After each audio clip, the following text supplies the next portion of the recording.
मित्रांनो, सप्रेम नमस्कार. मी सुषमा माने आपण सर्वांचे माझ्या रील रिमिक्स चॅनलवर स्वागत करते. मित्रांनो, 18व्या शतकात स्त्रीने शिक्षण घेणे महापाप मानले जायचे, पण एक क्रांतीज्योतीने अंधकार दूर केला. 1848 मध्ये पुण्यात भारतातील पहिली मुलींची शाळा उघडली. त्या शाळेत सावित्रीबाई फुले मुलींना शिकवायला जात.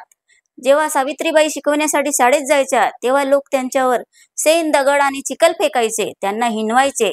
पण सावित्रीबाई डगमगल्या नाही. त्या घरी जायच्या आणि कपडे बदलवायच्या आणि दुसऱ्या दिवशी परत उत्साहाने पुन्हा शाळेत जायच्या. जेव्हा त्यांचे पती महात्मा फुले त्यांना विचारायचे, तुम्ही दररोज कपडे का बदलता, तेव्हा त्या हसून म्हणायच्या, ज्यांना कपड्यावर शेण फेकायचे आहे त्यांना फेकू द्या. एक दिवस या शेणाच्या गोवऱ्या होतील आणि त्या ज्ञानाचा प्रकाश देतील. त्यांच्या या दृढ निश्चयामुळे आज लाखो मुली शिक्षण घेऊन आपापल्या क्षेत्रात पुढे जात आहेत. यांच्या या कार्यामुळे स्त्री सन्मानाने जगती आहे. धन्यवाद मित्रांनो.